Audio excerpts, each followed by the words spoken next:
एक काम करो, तुम इस साइड में जाके देखो, तुम इधर निकलो, तुम ऊपर।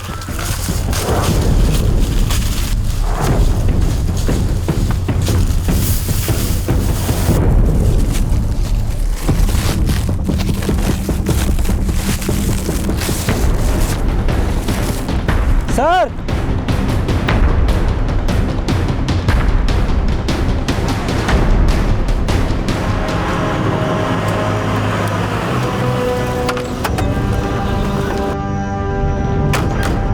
सर, लड़का और लड़की के शरीर पर वैसे ही कपड़े मिले हैं जैसे कि संगीता और संजीव के फादर ने हमें बताया था।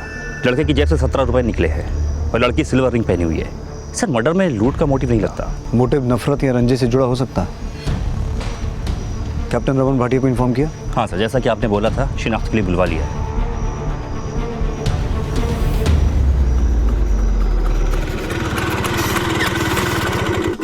सर,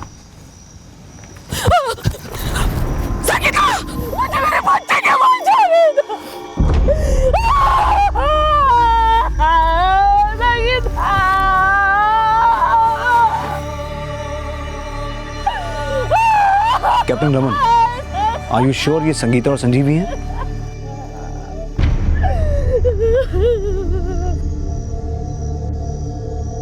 बॉडीज को पोस्टमार्टम के लिए भेजो। जी। ताकि बच्चे सही सलामत वापस आएंगे। फिर क्या हुआ? मुझे मेरे बच्चे चाहिए।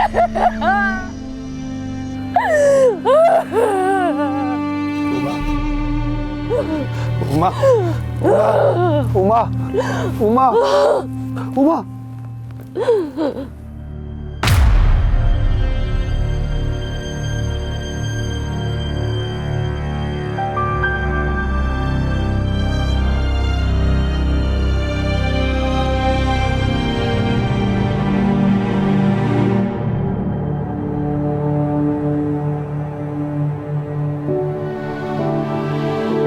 अरे तुम दोनों कभी पढ़ भी लिया करो, 24 घंटे नाच गाने करते रहते हो।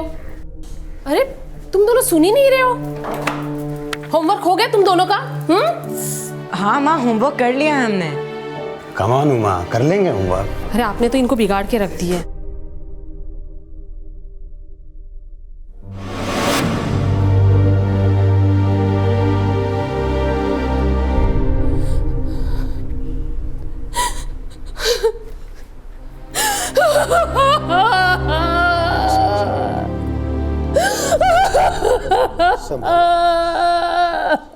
एक जख्म लेफ्ट टेम्पोरल एरिया पे horizontally 1 into 1/4 inches bone deep superficially cut on wound. एक जख्म लेफ्ट मेस्टोइड एरिया पे obliquely 11/2 into 1/4 inch bone deep. जख्म इतना गहरा था कि बोन तक को काट दिया, करीब 1 इंच गहरा, जिससे ब्रेन मटेरियल बाहर आ गया। एक जख्म राइट फ्रंटल फोरहेड पे obliquely 1 into 2/10 inch scalp deep. एक जख्म गर्दन की लेफ्ट साइड पे 3 into 2/10 इंचेस। एक जख्म राइट साइड अपर चेस्ट पे 2 inches below the middle and right clavicle placed horizontally 1 into 1/4 inches muscle deep. बस डॉक्टर, ये बताइए कुल कितने जख्म है बॉडी पे? पूरे 25 जख्म हैं, ज़्यादातर सीने, कंधे और हाथों पे हैं। कुछ जख्म तो 9 इंच से भी ज़्यादा गहरे हैं। Very brutally murder. और संगीता, उसकी क्या रिपोर्ट है? संगीता के ऊपर 6 बार वार किया गया है। ज़्यादातर वार सीने और गर्दन पे हैं। दोनों की डेथ 54 घंटे पहले हो चुकी है। इसका मतलब है कि 26 की रात को ही मार दिया गया था? जी, रात को करीब 9:30 बजे। दोनों पे किसी धारदार हथियार से वार किया गया है, जैसे तलवार या कृपाण। हाँ, एक बात और, संगीता की बॉडी पे अंडरगारमेंट्स नहीं थे। You mean rape? I am not sure. Body काफ़ी डिकम्पोज हो चुकी थी, इसलिए फ़िलहाल कुछ कह पाना मुश्किल है। हमने उसके कपड़े, हेयर और अर्थ सैंपल फॉरेंसिक के लिए ले लिए हैं। इंसान नहीं, हैवान होंगे जिन्होंने इतनी बेरहमी से उन दोनों को मारा है। सर, कैप्टन रमन भाटिया की कंप्लेन में जिन 4 सेलर्स को स्मगलिंग के मामले में सस्पेंड किया गया था, जिनमें योगेंद्र सिन्हा, सत्यदेव दुबे, जयदीप मल्हार और टॉमी फर्नांडिस, सर इन चारों की मैंने 6 अगस्त की सारी एक्टिविटीज़ पता की। फिलहाल इनके खिलाफ कोई सबूत नहीं मिला। और सर, कर्नल खत्री के बेटे आशीष खत्री के खिलाफ भी कोई सबूत नहीं मिला। But I have a strong feeling कि संगीता और संजीव के मर्डर में उस हरभजन सोढी और विनोद सिंह का हाथ है। हाँ, ये हो सकता है कि उन दोनों का उन चारों सेलर से कोई कनेक्शन हो, लेकिन जब तक हरभजन सोडी और विनोद सिंह हमारे हाथ नहीं लगेंगे, इस केस की कोई लीड हमारे हाथ नहीं लगेगी। प्रकाश सर, देश के सभी अखबारों में उन दोनों की फोटो छपवाओ और रिवॉर्ड रख दो कि जो कोई भी उनके बारे में इंफॉर्मेशन देगा उसे 5,000 रुपये इनाम दिया जाएगा। Okay sir. उन दोनों आदमियों के स्केचेस न्यूज़पेपर के माध्यम से पब्लिक कर दिए गए थे, जिनके नाम हरभजन सोडी और विनोद सिंह माने जा रहे थे। लेकिन संगीता और संजीव की हत्या का वृतांत जो देश भर के अखबारों में छापा गया, उसने जनता में रोष पैदा कर दिया।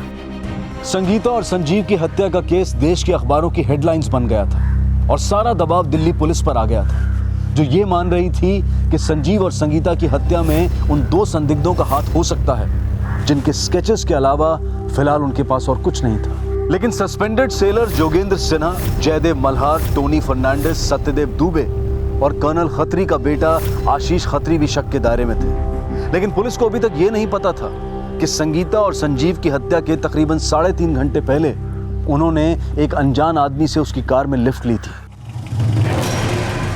अंकल, हमें प्रसारण भारती जाना है, आप हमें लिफ्ट दे सकते हैं? मैं तुम्हें आनंद प्रभात तक छोड़ सकता हूँ। आखिर कौन था वो आदमी और उस आदमी की इस डबल मर्डर केस में क्या भूमिका थी?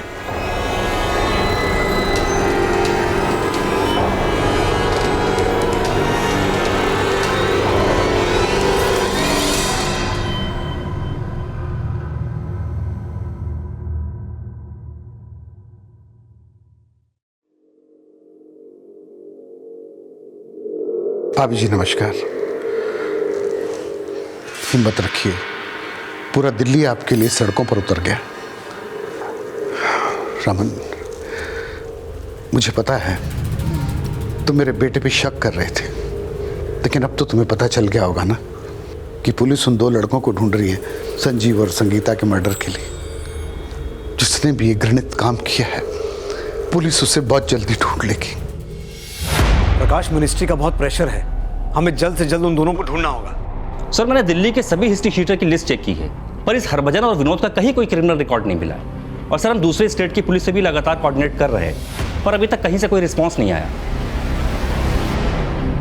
इस मुद्दे ने ऐसी आग पकड़ी कि उस वक्त की केंद्र सरकार को पार्लियामेंट में घेरा जाने लगा और झंडेवाला पुलिस स्टेशन के एसआई और एक कांस्टेबल को सस्पेंड कर दिया गया, क्योंकि उन्होंने कुलजीत की रिपोर्ट पर 1 घंटे तक कोई एक्शन नहीं लिया था।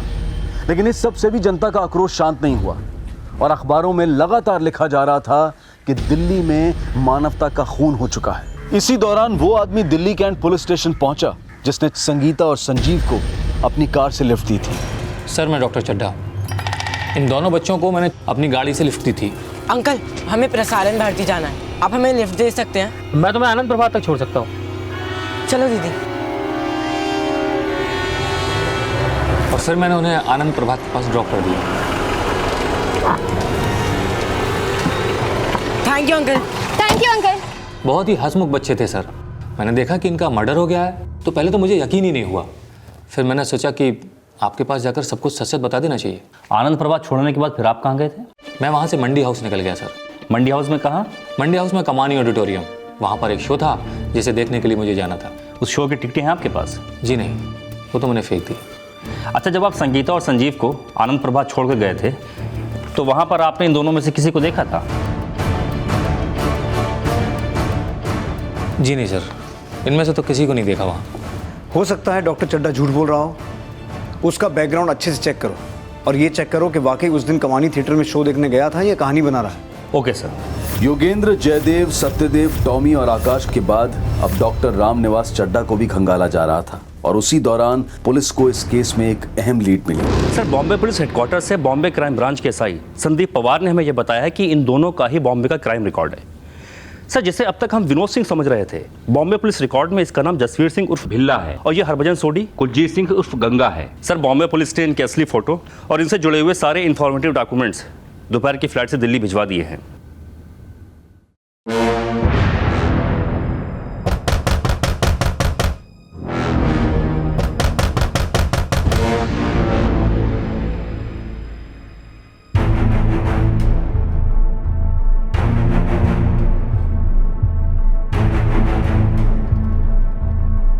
सर, ये भिल्ला बॉम्बे में तो और भी लोगों के मर्डर का प्राइम सस्पेक्ट है और इसके नाम कार चोरी के भी काफ़ी केसेस दर्ज है। और सर ये गंगा बॉम्बे में चोरी का सामान बेचा करता था और टैक्सी भी चलाता था, जिसमें से ये गैर कानूनी तरीके से शराब इधर से उधर पहुंचाया करता था। बाद में गंगा ने भिल्ला से हाथ मिला लिया और इन दोनों ने मिल करके बच्चों को किडनैप किया। सर बॉम्बे पुलिस इन दोनों को काफ़ी टाइम से ढूंढ रही है।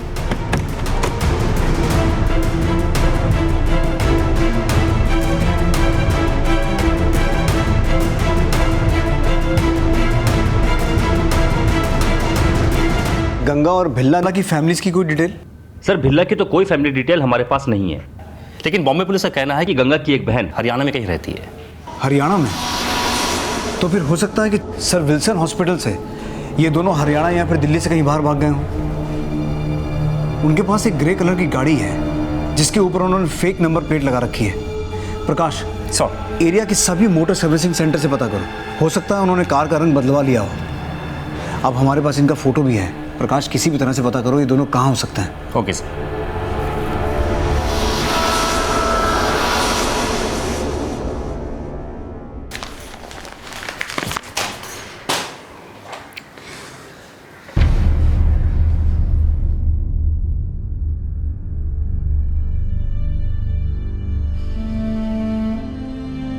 हुमा, हुमा,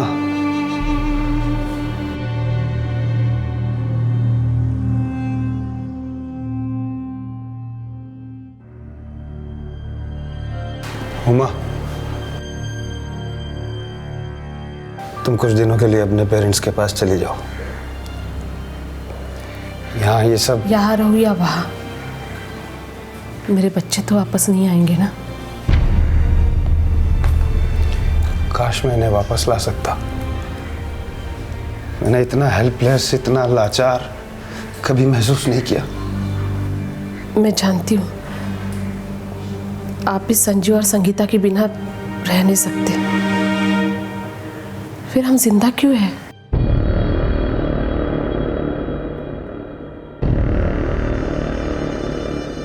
इस दर्द की दवा ये है कि हम जहर खा के मर जाएं। ये सच है कि बच्चे हमारी दुनिया होते हैं और उनके बिना हम अपनी जिंदगी की कल्पना भी नहीं कर सकते। संगीता और संजीव की मां उमा के मन में जो ख्याल आया था वो उनकी पीड़ा का अथाह उन्माद था, और ना ही अपने बच्चों की शरारत और नोक-झोंक में एक मां को यह आभास हुआ था। इतनी क्रूरता से रोंगटे खड़े कर देने वाली ये हत्याएं आखिर क्यों की गई? क्या ये किसी रंजिश से जुड़ा हुआ मामला था? क्या इन हत्याओं के पीछे उन दो संदिग्धों का हाथ था जिनकी पहचान अब गंगा और भिल्ला के नाम से कर ली गई थी? और इस बीच पुलिस को एक और चौंका देने वाली सूचना मिली। हेलो हेलो हेलो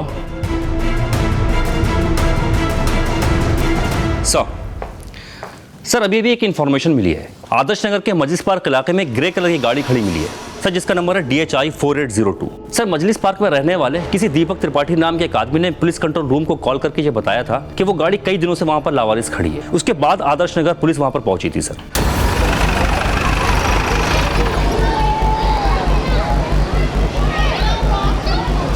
सर ये फोटो मैंने करोल बाग के एसआई सुशील पाठक को भी दिखाया है। सर ये वही गाड़ी है जिसे हरभजन सोडी किसी सेठ मंगतराम की गाड़ी बता रहा है। साहब मैं सेठ मंगतराम जी का ड्राइवर हूँ। सर हो सकता है कि ये वही गाड़ी हो जिसमें संगीता और संजीव को ईश्वरचंद और कुलजीत ने विटनेस किया था, क्योंकि सर इस गाड़ी की जो नंबर प्लेट है DHI 4802 वो भी फेक है। प्रकाश सर, आपके लिए आदर्श नगर पुलिस स्टेशन से एक फोन है। Sir 2 minute. दिनेश। हाँ सर। ईश्वरचंद और कुलजीत को मुझसे मिलने के लिए बुलवाओ, it's urgent. Okay sir. Sir जो गाड़ी मजीज पार्क में मिली थी वैसी ही गाड़ी की चोरी होने की खबर दर्ज हुई है चाणक्यपुरी थाने में। सर गाड़ी का नंबर है DS 5670। ये गाड़ी किसी अशोक शर्मा के नाम पर रजिस्टर्ड है सर। सर उसके पास इस गाड़ी की चाबी भी है। उस अशोक शर्मा को मजलिस पार्क बुलाओ और देखो उसकी चाबी से वो गाड़ी खुलती है क्या। अब प्रकाश फॉरेंसिक टीम को साथ लेके जाओ, उस गाड़ी को अच्छे से चेक करो। Okay sir.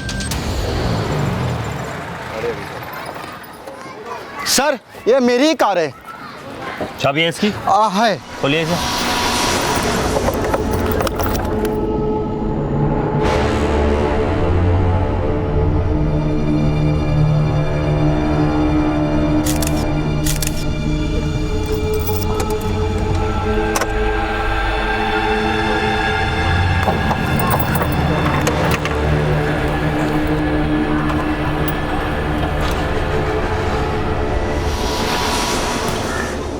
इस कार को चोरी किया गया था और ईश्वर चंद और कुलजीत ने इस बात को कंफर्म किया है कि उन्होंने इसी कार में संगीता और संजीव को देखा था।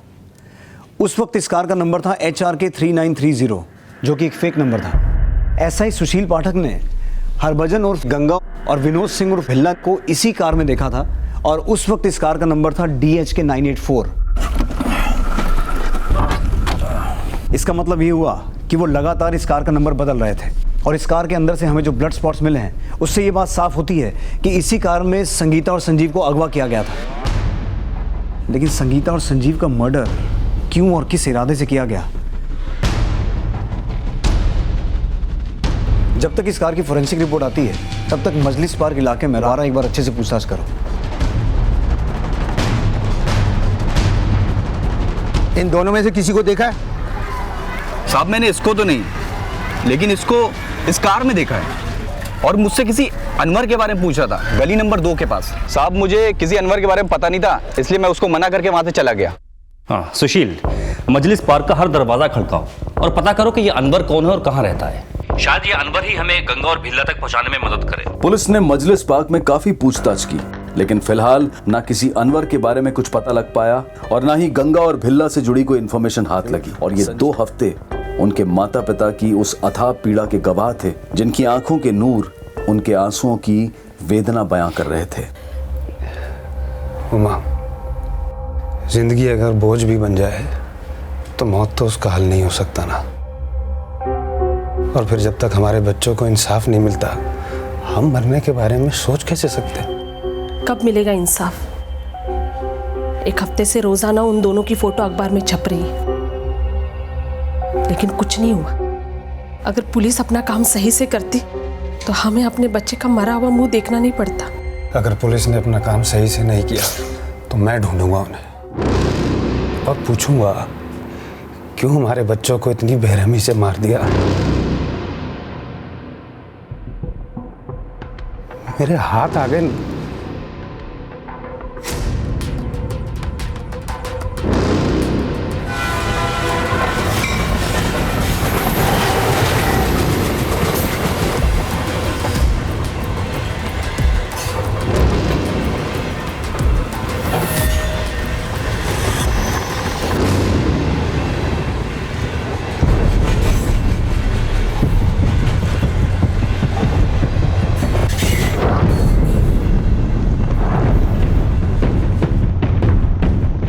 हाँ भाई, अंदर क्यों आ रहे हो? मिलिट्री कोच है, चलो उतरो। हमने मिलिट्री वाले हैं। आई कार्ड दिखाओ। अब ओए, ये फुसुर क्या कर रहे हो? कार्ड हो गया है।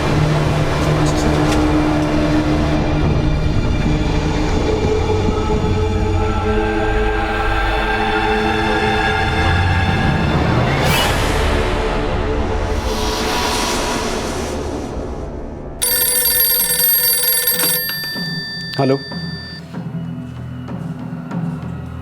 गुड, मैं तुरंत पहुंच रहा हूं।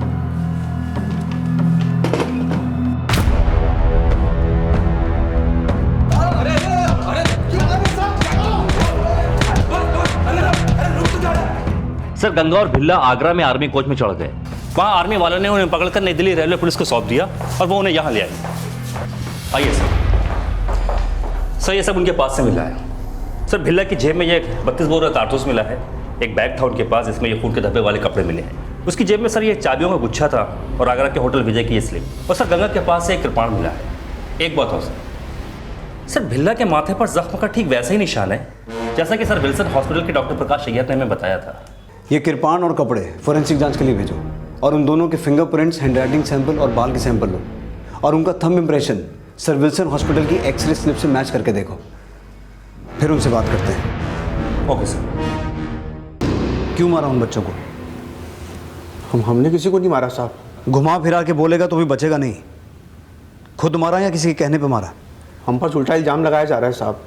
तुझे और गंगा को अगस्त की रात संगीता और संजीव को इस गाड़ी में जबरदस्ती ले जाते हुए देखा गया था। नहीं साहब। अगस्त को ये कार तुमने चुराई थी ना? नहीं साहब। झूठ मत बोल। झूठ नहीं बोल रहा हूँ साहब। झूठ नहीं बोल रहा तो अगस्त की रात को सर विल्सन हॉस्पिटल में तूने अपना नाम हरभजन सोडी क्यों बताया था? आप क्या बोल रहे हैं साहब? मैं तो कभी सर विल्सन हॉस्पिटल गया ही नहीं। तो फिर तुम्हारे बैग में वो खून से सने हुए कपड़े क्या कर रहे थे? और वो किरपान? साहब यही तो मैं समझने की कोशिश कर रहा हूँ। ये मालूम नहीं मिलिट्री वालों ने रेलवे पुलिस को क्या पट्टी पड़ा दी है। साहब वो उन लोगों ने हमारे बैग में डाल दिया होगा। सब हमें फंसाया जा रहा है साहब। बॉम्बे पुलिस के रिकॉर्ड में तू और भिल्ला वांटेड लिस्ट में हो। 1.5 महीना पहले तुमने वहां से एक बच्चे को किडनैप किया था और फिर वहां से फरार होकर अगस्त की रात यहां दिल्ली में संगीता और संजीव का मर्डर किया। क्यों किया? किसके कहने पे किया? साहब ये बॉम्बे पुलिस भी हमको फंसा रही है। अब मैं तो बॉम्बे में साहब छोटा मोटा दारू का धंधा करता हूँ और साहब टैक्सी चलाता हूँ, और सब मेरी मुलाकात वही हुई थी। भिल्ला पर बॉम्बे में 2 अरबी लोगों को मारने का चार्ज भी है। वो तो नहीं मालूम साहब, लेकिन ये मालूम है कि वो गाड़ियाँ चुराता बेचता था। तो साहब हम मिले और मिलकर धंधा करने लगे। कौन सा धंधा? पेट पालने के लिए साहब वो हम लोग छोटी मोटी चोरी कर लेते थे। जब हमको मालूम पड़ा कि बॉम्बे पुलिस हमारे पीछे पड़ी है तो हम तो भाग गए। और सर हमारे साथ हमारा दोस्त भी था, जुगल किशोर। ये जुगल किशोर कौन है? दोस्त है हमारा साहब। पहले हम लोग सूरत गए, फिर अहमदाबाद और फिर वहाँ से पानीपत चले गए। पानीपत में तेरी बहन रहती है ना? हाँ साहब, वो राखी थी तो पहले मैंने अपनी बहन से राखी बंधवाई और फिर हम दिल्ली आ गए जुगल के घर। और सब हमारे सारे पैसे भी ख़त्म हो गए थे, इसलिए सब पैसे कमाने के लिए वापस बॉम्बे आ गए। और साहब जब मैंने फ़ोटो देखी अखबार में तो मैं बहुत घबरा गया साहब।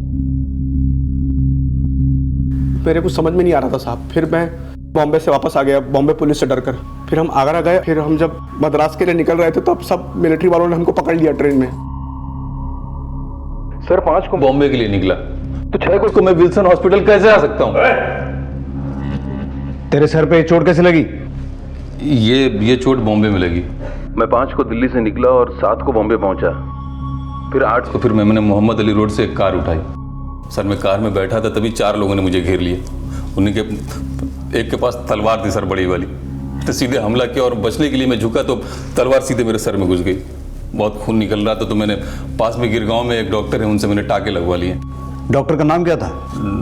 डॉक्टर सागर रौत्रे साहब। मैं बॉम्बे में जुगल मलाड वाले घर में ठहरा हुआ था। फिर अगले दिन मलाड से मैंने एक कार चुराई और मैं जुगल से मिलने जा रहा था, तभी मैंने देखा कि उसको पुलिस ने अरेस्ट कर लिया।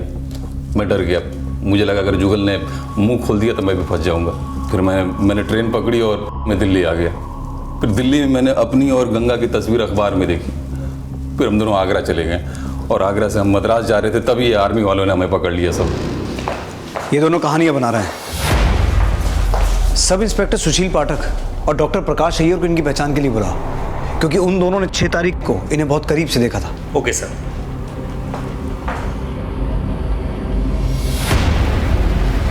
जब गंगा और भिल्ला की पहचान एसआई सुशील पाठक और डॉक्टर प्रकाश अय्यर से करवाई गई तो उन्होंने अपने बयान में यही कहा कि ये दोनों वही थे जो 6 अगस्त 1978 की शाम को हॉस्पिटल में आए थे और उन्होंने अपना नाम हरभजन सोडी और विनोद सिंह बताया था।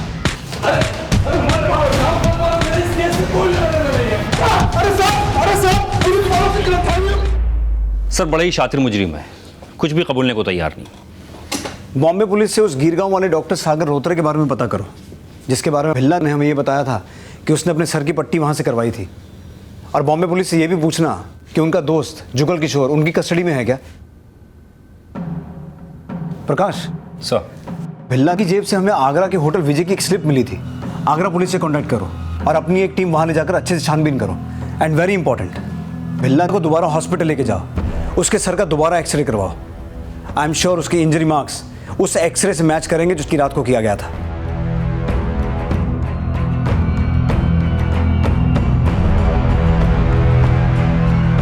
सर ग्रे कार में हमें जो फिंगरप्रिंट्स मिले थे वो भिल्ला और गंगा के फिंगरप्रिंट से मैच करते हैं।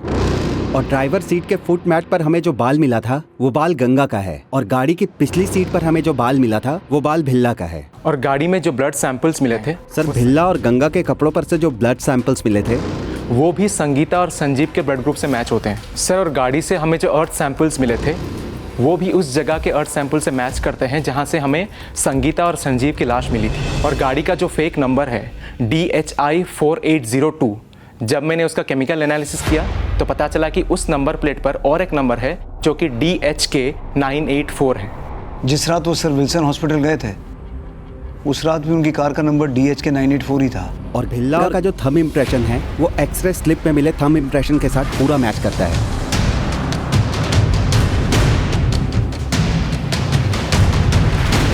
ये स्लिप आपने होटल की है? जी। ये दोनों यहाँ रुके हुए थे?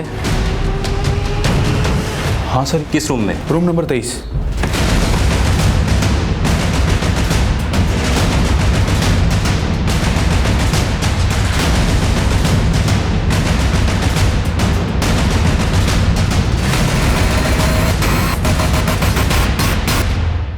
सर ये दोनों एक्सरे का स्काईग्राम मैच करता है।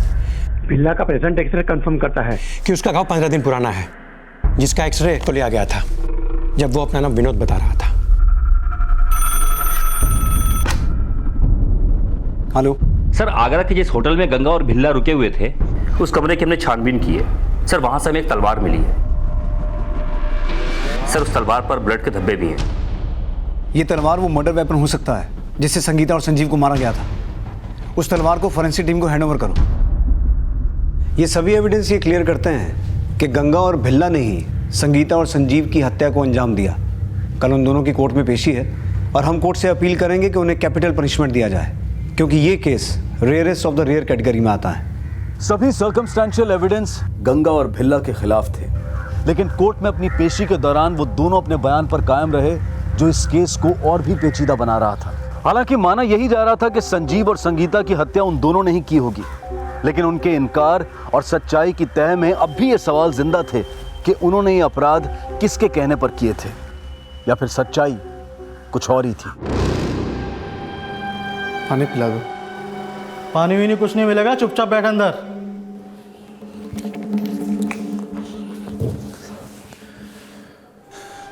ये क्या तरीका, पानी पीने के लिए मांग रहे, पानी तो दे सकते हो।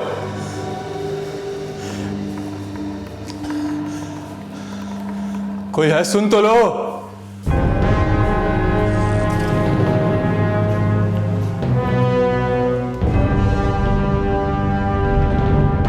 पानी। सर 4 अगस्त को इन लोगों ने मेरा घर किराए पे लिया था। 2 दिन घर पे थे। 6 अगस्त को पूरा दिन घर पे ताला लगा था और 6 अगस्त को पूरा दिन ये दोनों घर से बाहर थे। और 7 तारीख को मैंने सुबह देखा कि इस आदमी के सर पे चोट लगी थी। मैंने पूछा ये चोट कैसे लगी, तो बोला गिर गया था। और फिर 1 तारीख को बिना बताए ये दोनों घर से भाग गए, जबकि सर इन दोनों ने 2 महीने का किराया एडवांस में दिया था। सर क्यों ना इन प्रूफ के साथ गंगा को दोबारा कन्फ्रंट करें। इस बार वो कोई नई कहानी नहीं बना पाएंगे। कोई फायदा नहीं है। गंगा भिल्ला का से ज़्यादा शातिर है, इतनी आसानी से टूटने वाला नहीं है। पहले ही बॉम्बे में 2 मर्डर करके बैठा है। इनसे इनका गुनाह कबूल करवाने के लिए कोई दूसरा रास्ता अपनाना होगा।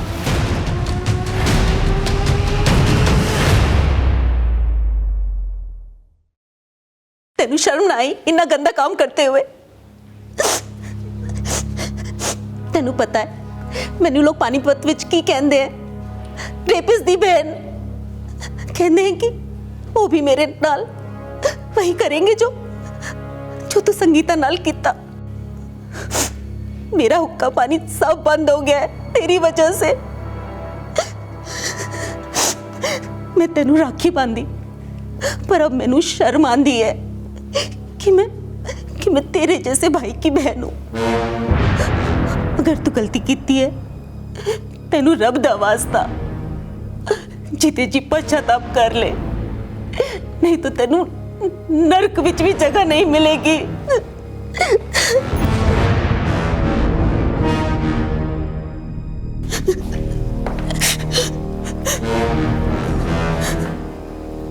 साहब आपने जो सबूत दिखलाए मैं उन्होंने झुटला दे नहीं सकती, पर एक बहन होने के नाते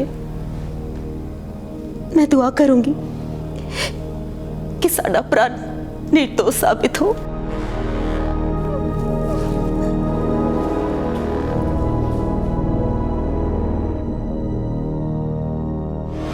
तो राज के लिए कितना रिस्क लेता है और वो बदले में कितना कम प्रॉफिट देता है, तो खुद का धंधा क्यों नहीं चालू कर लेता? खुद का धंधा करने के लिए पैसे नहीं है मेरे पास, खुद की टैक्सी तक नहीं है मेरे पास। मैं कैसे बंदे को जानता हूँ जिसके पास खुद की टैक्सी है?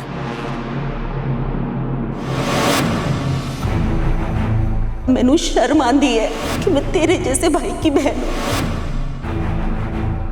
मैनू लोग पानीपत विच की कहंदे हैं? रेपिस दी बहन। वो भी मेरे नाल वही करेंगे जो तू संगीता नाल कीता। जीते जी पश्चाताप कर ले, नहीं तो तेनू नरक में भी जगह नहीं मिलेगी। साहब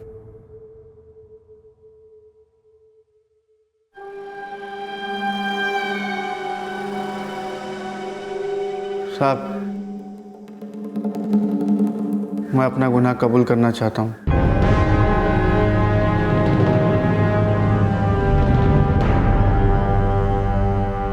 साहब मैं अपने दोस्त शाम की बातों में आ गया और गलत संगत में पड़ गया। बहुत बड़ी गलती हो गई साहब, जो मैं भिल्ला से हाथ मिला लिया। साहब वो मेरे साथ दारू का धंधा नहीं, किडनैपिंग का धंधा करना चाहता था। सुन, स्टेरिंग पे आ जा, मैं अभी आता हूँ 2 मिनट। तो मुझे नहीं पता था साहब कि वो बच्चे को किडनैप करने वाला है। दरवाजा खोल। अरे लेकिन बच्चे को क्यों ले आया? अपहरण के लिए उठाया है? मोटा आसामी है, मोटा माल मिलेगा, ज्यादा सोच मत, चल गाड़ी चला। लेकिन उसको फिरौती नहीं मिली साहब, वो उस बच्चे को जान से मारना चाहता था। मेरा यकीन करो साहब, मैं उस बच्चे की जान बचाना चाहता था और मैं उसको उसके स्कूल के बाहर तक छोड़ कर आया। जब बिल्ला को पता चला तो वो मेरे जान के पीछे पड़ गया। साले, तेरी इतनी हिम्मत, ये मुझसे दगा किया तूने? क्या कर रहा है? छोड़ उसे। श्याम छोड़, छोड़ उनसे। बहुत गर्म मिजाज का है, 2 अरबी लोग का मर्डर कर चुका है। मैं तीसरा होता साहब अगर श्याम ने मुझे बचाया नहीं होता, लेकिन मैंने भी उसको बोल दिया साहब, देख बिल्ला, मैंने तेरे से हाथ इसलिए नहीं मिलाया कि मर्डर करूंगा, लफड़ा बढ़ जाता है मर्डर करने से, और अगर दोबारा तूने मुझ पर हाथ उठाया ना तो पुलिस को बता दूंगा कि उन 2 अरबियों का मर्डर तूने किया था, बता दूंगा मैं। ये सुनकर बिल्ला डर गया और बोला कि अब चोरी करके ऐश करेंगे, लेकिन बॉम्बे पुलिस को मालूम पड़ गया था कि बच्चे हमने उठाए थे और हमारा ठिकाना पता करने के लिए उन लोगों ने श्याम को उठा लिया। बिल्ला डर गया कि श्याम पुलिस को बता देगा कि उन 2 अरबियों का मर्डर भी उसने किया था, इसलिए हम अपने दोस्त जुगल की मदद से दिल्ली भाग आए। दिल्ली कब पहुंचे तुम लोग? अगस्त। हमारा प्लान था कि पहले हम कार चुराएंगे और फिर लूटेंगे।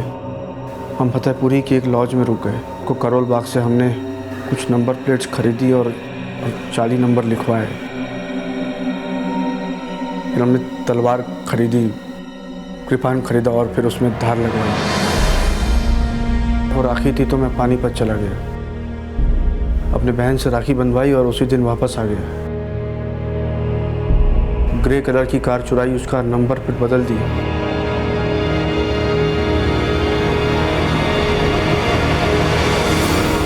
फिर हमने सोचा कि किसी अमीर आदमी को किडनैप करते हैं।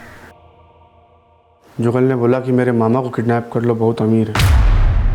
प्लान फेल हो गया साहब, और इस बात के लिए बिल्ला जुगल की जान के पीछे पड़ गया। जुगल अपनी जान बचाने के लिए बॉम्बे भाग गया, और फिर हमें लगा कि अब फतेहपुरी की लॉज भी रुकना खतरे से खाली नहीं होगा, कहीं जुगल अपना मुंह ना खोल दे बॉम्बे पुलिस के सामने। इसलिए सब सोहन लाल के घर किराए पर आ गए। तो हम अपनी ग्रे गाड़ी में टहल रहे थे, तब ये बच्चे हमको दिखे। सब वो बच्चे हमसे लिफ्ट मांग रहे थे। Uncle, can you please drop us to Prasaran Bharti?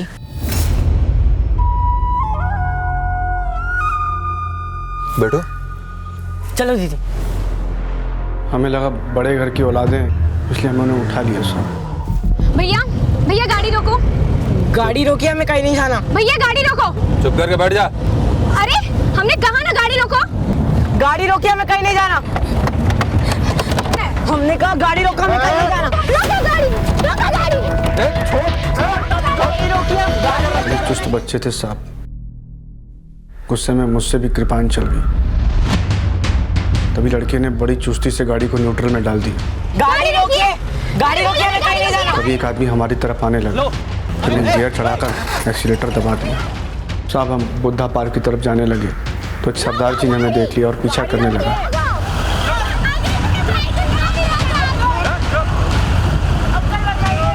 साहब मुझे लगा कि हम फंस जाएंगे। मैंने बिल्ला से कहा कि बच्चों को उतार दे, लेकिन साहब बिल्ला नहीं माना और उसने एक्सीलेटर दबाया रखा। वहाँ से हम बुद्धा जयंती पार्क पहुँचे और कार को एक सुनसान जगह पर रोक दिया। हमने बच्चों को कार में बंद कर दिया और बिल्ला ने कार की नंबर प्लेट बदल दी। हमने उन्हें डरा दिया कि अगर उन्होंने पंगा लिया तो जान से मार देंगे। लड़का दर्द से कर्रा रहा था, पानी मांग रहा था, तो मैं उसके लिए ठंडा ले आया। पानी नहीं है, ठंडा पी लो। कुछ नहीं चाहिए हमें, हमें बस घर जाना है। सब लड़के ने ठंडा नहीं पिया। फिर उसकी बहन ने कहा कि इसको आइसक्रीम पसंद है, तो मैं आइसक्रीम ले आया।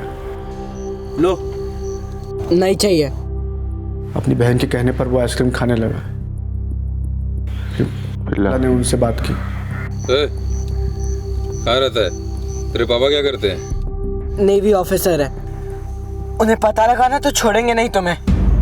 साहब, जब उन बच्चों ने बताया कि उनके फादर नेवी में है तो हम डर गए।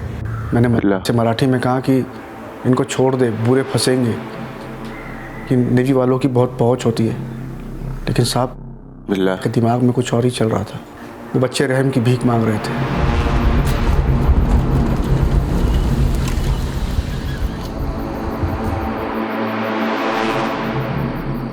प्लीज हमें छोड़ दो ना, प्लीज। आपको वाहेगुरु दा वास्ता। छोड़ देंगे, लेकिन तुझे हमारा एक काम करना होगा। क्या काम करना होगा? 8:30 पे पालम एयरपोर्ट से एक जौहरी इस रास्ते से जाएगा। तुझे उससे लिफ्ट मांगनी है। जैसे ही वो गाड़ी रोकेगा हम उसको ब्लॉक कर देंगे अपनी कार से, और फिर इसको लूट लेंगे। फिर उसके बाद तू जा सकती है।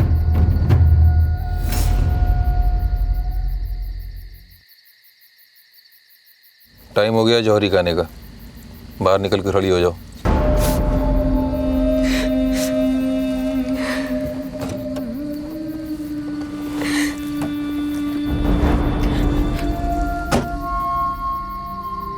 होशियारी करने की कोशिश मत करना। तेरा भाई मेरे पास है, काट दूंगा उसको। नहीं, मेरे भाई को कुछ मत करना। आप जो बोलोगे मैं वो करूंगी। जा।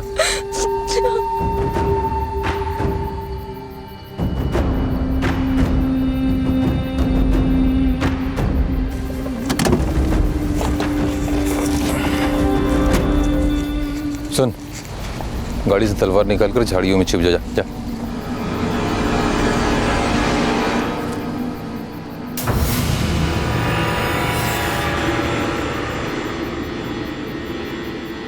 साहब, मैंने तलवार निकाली और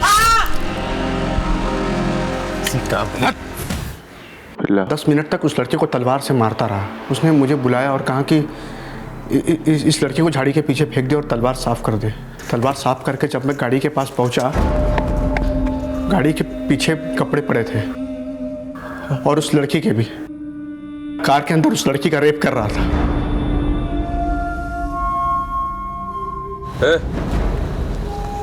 उधर क्या देख रहा है? जा, तू भी रगड़ ले। नहीं, जितना कह रहा हूं उतना कर। चल। बच्ची है। वैसे ही मेरे कमर में बहुत दर्द है। कमर में दर्द है? हाँ। ठीक है, मैं तुझे सीट बाहर निकाल के देता हूँ। साहब, मैं बहुत डरा हुआ था, तो साहब उसके कहने पर मैंने भी किया। साहब, वो एकदम जानवर है। मेरे करने के बाद उसने फिर से उस लड़की का। और उसके बाद तुम भिल्ला को लेकर सर विल्सन हॉस्पिटल गया, उसके टांके लगवाए, पुलिस को झूठी कहानी सुनाई और रात को 2:45 बजे थाने से निकल गए। उसके बाद क्या हुआ? साहब, 7 तारीख को हमें याद आया कि गीता के अंदर के कपड़े कार की डैशबोर्ड में। साहब, हमने वो कपड़े नाले में फेंके और कार की नंबर प्लेट बदली और फिर हम अपने किराए वाले घर में आ गए, जहाँ सबका ध्यान की चोट पे जा रहा था। सोचा कि जब तक मामला ठंडा नहीं पड़ता वो मुंबई रहेगा, और मैं दिल्ली में ही अपना ठिकाना बदलता रहा। साहब, मैंने हमारी फ़ोटो देखी अखबार में और फिर मजलिस पार्क की गली नंबर 10 में मैंने गाड़ी छोड़ दी। साहब,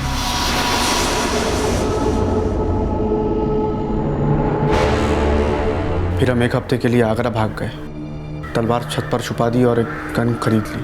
फिर सब हम मद्रास निकल रहे थे, जो कि वहाँ हमें कोई नहीं पहचानता था। हम वहाँ सेफ थे, लेकिन कालका मेल में हमें आर्मी वालों ने पकड़ लिया। गंगा और भिल्ला के बयानों से अब ये साफ हो चुका था कि संजीव के मर्डर और संगीता के रेप और मर्डर को 6 अगस्त की रात को इन दोनों ने ही अंजाम तक पहुंचाया था, और उनके इस घिनौने और अमानवीय अपराध के लिए कोर्ट ने गंगा और भिल्ला को मौत की सजा सुनाई। और इस घटना के 4 साल बाद 1982 में वो दिन भी आ गया जब इन दोनों को फांसी दी जाने वाली थी।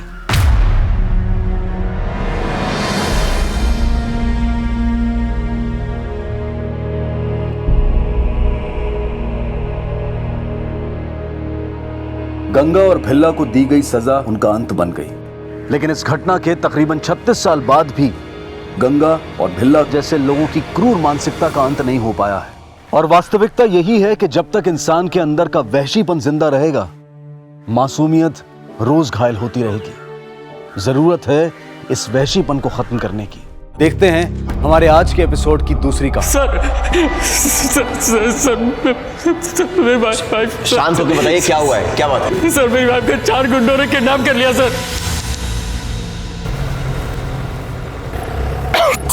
अरे क्या हुआ? आयुष, मुझे सर्दी और जुकाम हो रखा है। एसी से प्रॉब्लम हो रही है। प्लीज एसी बंद करके विंडोज खोल दीजिए ना।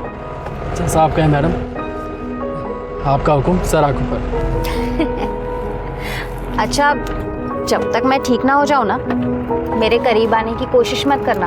हो सकता है मेरी बीमारी तुम्हें लग जाए। अब मैडम, जो कुछ तुम्हारा है वो सब मेरा है। तो दूर जाने की बात तो तुम भूल ही जाओ, और ज़्यादा दूर जाने की बात की ना तो मैं अभी तुम्हारे करीब आ जाऊंगा। आके दिखाऊं? हाँ आयुष, अरे क्या हुआ? तुम भी ना, रास्ता है, लोग है, कोई देख लेगा तो। सारा मजा इसे दे दे क्या? थोड़ा हमें भी दे दो। अबे साले, मेरी बीवी है, तमीज से बात कर। ए गाली दे रहा है, गाली दे रहा है, रुक ना गाड़ी। आप बता मुझे, तेरी तो दिखा दो तुझे और तेरे छमिया को। हाँ देखता हूँ क्या बताना तू। आयुष, वो गुंडे हैं, आप नहीं। उतरना मत आयुष। अरे इनको बताता हूँ मैं अभी। Ayush,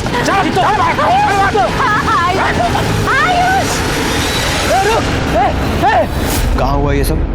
sir industrial sector area के पीछे। आपने उनकी मोटरसाइकिल का नंबर नोट किया था या फिर कोई वीडियो या फोटो? सर सब कुछ इतना जल्दी, मैं बहुत घबरा गया था सर। दिमाग में ही नहीं आया कि उनके गाड़ी का नंबर नोट करूं सर। अच्छा, जब वो लोग आपकी वाइफ को किडनैप करके लेकर गए, आपकी वाइफ का फोन उनके पास था? हाँ सर। अपनी वाइफ का नंबर और अपनी गाड़ी का नंबर दोनों लिख कर दीजिए इसमें। आपकी वाइफ का कोई फोटो होगा आपके पास? हाँ सर। हाँ सर, सही है। इनकी कार को सर्वेलेंस पे डालो और इनकी वाइफ के फोन नंबर को ट्रैकिंग पे डालो। क्या नाम बताया अपनी वाइफ का? स्तुति। स्तुति। उनके फोन को ट्रैकिंग पे डालो। अगर फोन ऑन है तो हो सकता है उसकी लोकेशन हमें मिल जाए। ठीक है सर। सर मिल तो जाएगी ना सर? देखिए, हम लोग कोशिश पूरी करेंगे। आप उस सुनसान जगह पर करने क्या गए थे? सर मैं और स्तुति डिनर पर गए थे। उसके बाद उसने कहा कि उसको लॉन्ग ड्राइव पर जाना है। सर इस वक्त शहर में बहुत ट्रैफिक रहता है, तो मैं उसको उस रोड पर लेकर गया। कितनी देर पहले हुआ ये सब? सर तकरीबन 1-1.5 घंटा पहले। 1-1.5 घंटा पहले आपकी वाइफ को 1-1.5 घंटा पहले किडनैप कर लिया गया और आप अब आ रहे हैं पुलिस स्टेशन में रिपोर्ट लिखाने के लिए? आपको मौका वारदात से फोन करना चाहिए था ना? सर मैंने आपको बताया ना, मैं बहुत घबरा गया था सर। मैंने पापा और चाचा जी को फ़ोन किया था सर, बल्कि इन्होंने ही कहा कि मुझे पुलिस स्टेशन आना चाहिए। सर वहाँ बहुत देर तक लिफ्ट के लिए वेट करता रहा। फिर एक बाइक वाले ने लिफ्ट दी। और उसी बाइक वाले ने आपको पुलिस स्टेशन छोड़ा? नहीं सर उसने मुझे चौक पर छोड़ दिया था। वो फिर अपने रास्ते निकल गया, मैं यहाँ आ गया सर। उन लोगों की कुछ शक्ल देखी थी आपने? कोई भी हुलिया वगैरह कुछ भी याद है? हमारे स्केच आर्टिस्ट को बता पाएंगे? सर सब कुछ इतनी सर जल्दी में कुछ समझ में नहीं आ रहा था। झगड़ा हो रहा था सर पर थोड़ा बहुत मुझे याद है, वो मैं बता सकता हूँ sir. Singh sir, sketch artist को बुलाओ। Okay sir.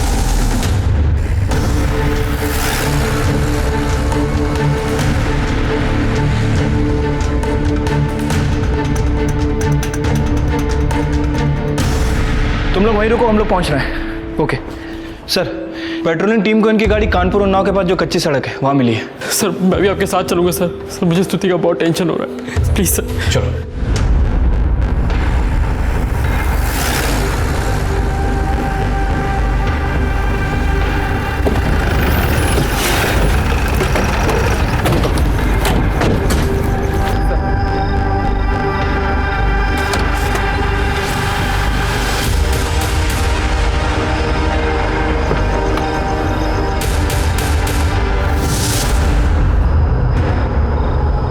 क्या हुआ? स्तुति, पीछे पीछे पीछे रहिए।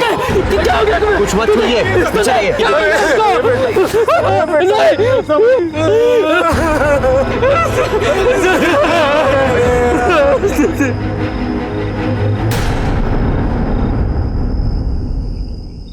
पासान बहुत बेरहमी से मारा है, पूरी बॉडी पर वार किए हैं। इतने अमीर आदमी की बहू थी तो जाहिर सी बात है बहुत सारे गहने पहने होगी। लेकिन बॉडी पर सिर्फ चेन और पेंडेंट बचा है। सर हो सकता है कि ये चेन और पेंडेंट इन्हें दिखे ही ना। आसपास कहीं पर भी कत्ल के हथियार का कोई निशान नहीं है। मतलब पूरी सफाई से काम करने के इरादे से आए थे लोग। सर आयुष ने कहा था कि स्तुति आगे वाली सीट पर बैठी थी, फिर अपने आप पीछे कैसे आ गई? उन लोगों ने पीछे खींचा होगा, लेकिन उसके हाथ की उंगली काटने का क्या मकसद हो सकता है? सर हो सकता है कि अंगूठी निकालने की कोशिश की गई, लेकिन नहीं निकली हो तो उंगली काट दी हो। मतलब ये सब लूटपाट के इरादे से हुआ। तो फिर सबसे कीमती चीज़ ये गाड़ी क्यों छोड़ गए दोनों? सर हो सकता है कत्ल करने के इरादे से ना आया, लेकिन कत्ल हो गया और फिर एक घबराहट में गाड़ी छोड़ के चले गए। पसंद मुझे नहीं लगता कि ये सिर्फ लूटपाट का मामला है, कुछ तो। खैर, बॉडी को पोस्टमार्टम के लिए भेजो और आसपास इस रोड पे जहाँ भी जो भी सीसीटीवी फुटेज मिले सब अरेंज करो। ठीक है सर। हमारी पूरी टीम अपराधियों को पकड़ने में लग गई। शहर में चारों तरफ नाकाबंदी करवा दी है। मुझे पूरी उम्मीद है कि हम लोग उनको जल्दी पकड़ लेंगे। पोस्टमार्टम और कुछ और फॉर्मेलिटीज़ के बाद बॉडी आप ले जा सकते हैं। आयुष, मुझे मालूम है तुम्हारे लिए मुश्किल होगा, पर उन अपराधियों के अधूरे स्केच अगर तुम पूरे करवा सको तो उन्हें पकड़ने में बहुत मदद मिलेगी। आपको अभी भी स्केच की पड़ी है। My wife is dead. कल देर रात कुछ लुटेरों ने इस शहर के सबसे बड़े स्टील किंग प्रियम साहनी की बहू स्तुति साहनी की हत्या कर दी है। जिस वक्त ये हादसा हुआ उस वक्त स्तुति के पति आयुष साहनी भी उनके साथ थे। सर कुछ बताइए ना, अचानक से ये सब कैसे हुआ? सर ये दुश्मनी का एंगल है सर। क्या आप इसे पुलिस प्रशासन की नाकामी भी मानेंगे? मैं पुलिस वालों के आगे हाथ जोड़ता हूँ कि वो गुनहगारों को पकड़ के सजा दे पाए। जब तक उन्हें सजा नहीं मिलेगी तब तक उसे शांति नहीं मिलेगी। साइड होइए ना प्लीज। प्रियम साहनी की बहू स्तुति साहनी।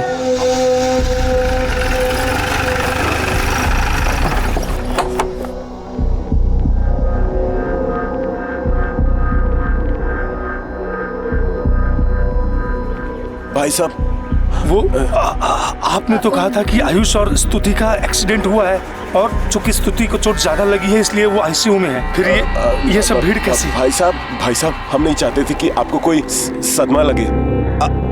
आप लोग आइए, आप लोग आइए ना, आइए। एक मिनट आइए।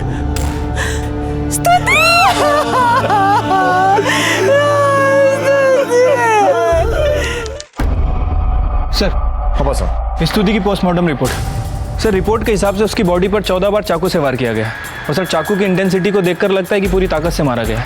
और सर उसके बाएं हाथ की रिंग फिंगर को भी काटा गया। बॉडी पे सभी जगह चोट के निशान है। किसी तरह की जबरदस्ती या रेप का कोई निशान? नहीं सर, ऐसा तो कुछ भी नहीं। पासवान, जितनी बेरहमी से इसे मारा गया है और ये चाकू के घाव, लगता है ये लोग इसे मारने के इरादे से ही आए थे, क्योंकि लूटपाट के लिए कोई इतनी बेरहमी से खून नहीं करेगा। और उसकी बॉडी पर किसी तरह की जबरदस्ती का भी कोई निशान नहीं है। जबकि आयुष का कहना है कि ये झगड़ा श्रुति को छेड़ने को लेकर शुरू हुआ। और अगर लूटपाट का भी मामला है तो सबसे कीमती चीज़ इनकी कार ऐसे ही छोड़ के चले गए वो लोग। सर ऐसा भी तो हो सकता है कि स्तुति की फैमिली की किसी से कोई पुरानी दुश्मनी हो। दुश्मनी का बदला लेने के लिए स्तुति का मर्डर किया गया। बाय द वे सर, हमें स्तुति के हाथ में एक शर्ट का बटन मिला है और कुछ बाल भी मिले। बालों को प्रिजर्व करके रखो, डीएनए टेस्ट के काम आएंगे अगर कोई सस्पेक्ट हाथ लगता है तो। Okay sir.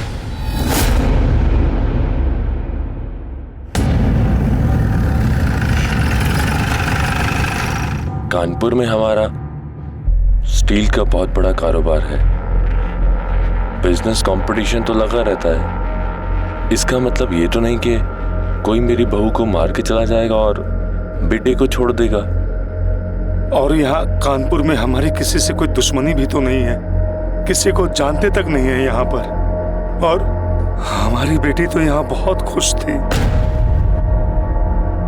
स्तुति के साथ आपके संबंध कैसे थे? मतलब कोई लड़ाई झगड़ा या मनमुटाव? सर हम दोनों एक दूसरे से बहुत प्यार करते थे सर। अभी 1.5 साल पहले तो हमारी शादी हुई थी।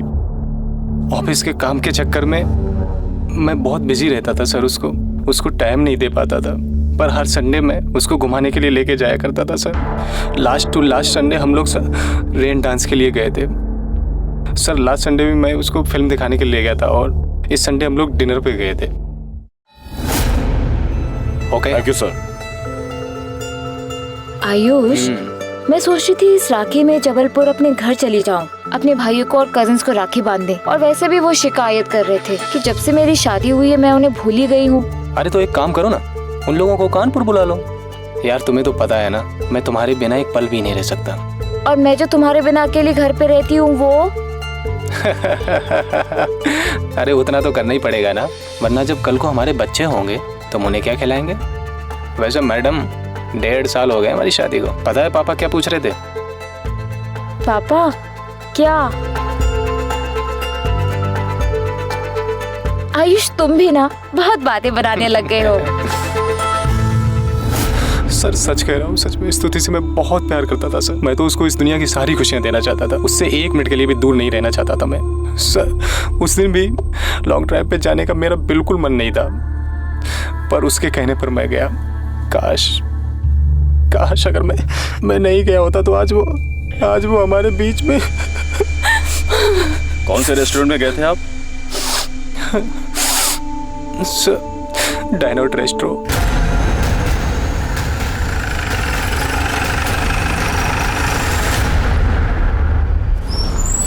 Yes sir.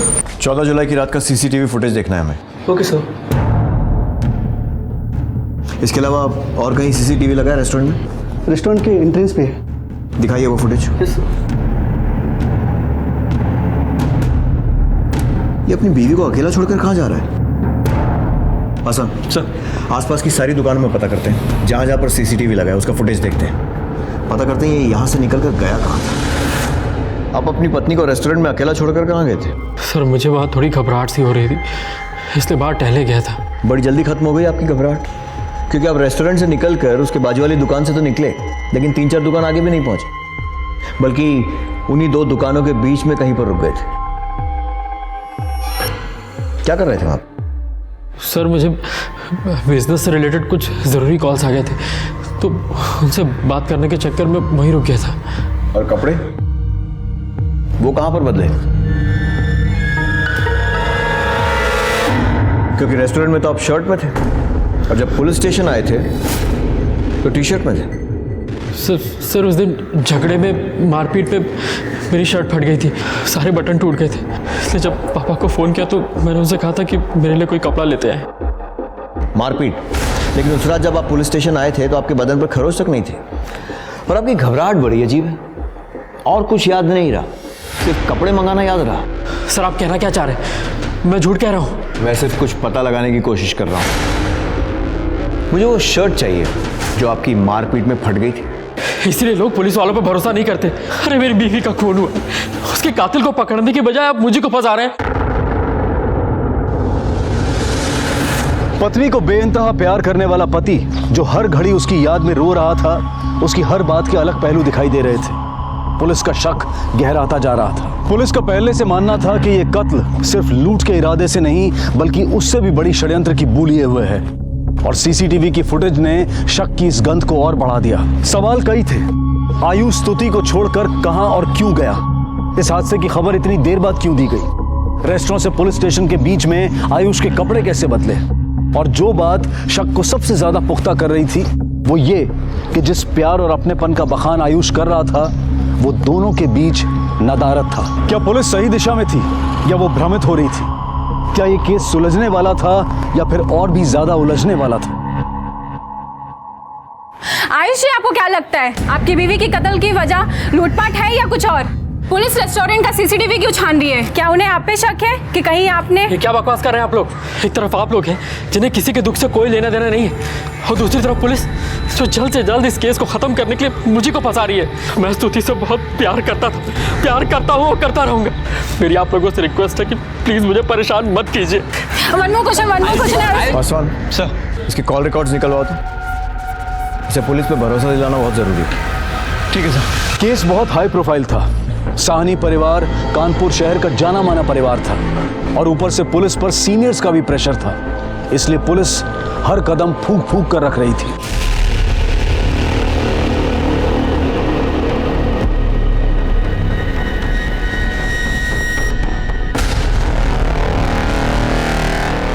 सर, आयुष के फ़ोन रिकॉर्ड से पता चला है कि स्तुति के गायब होने के बाद आयुष ने स्तुति के नंबर पर लगातार कांटेक्ट किया था।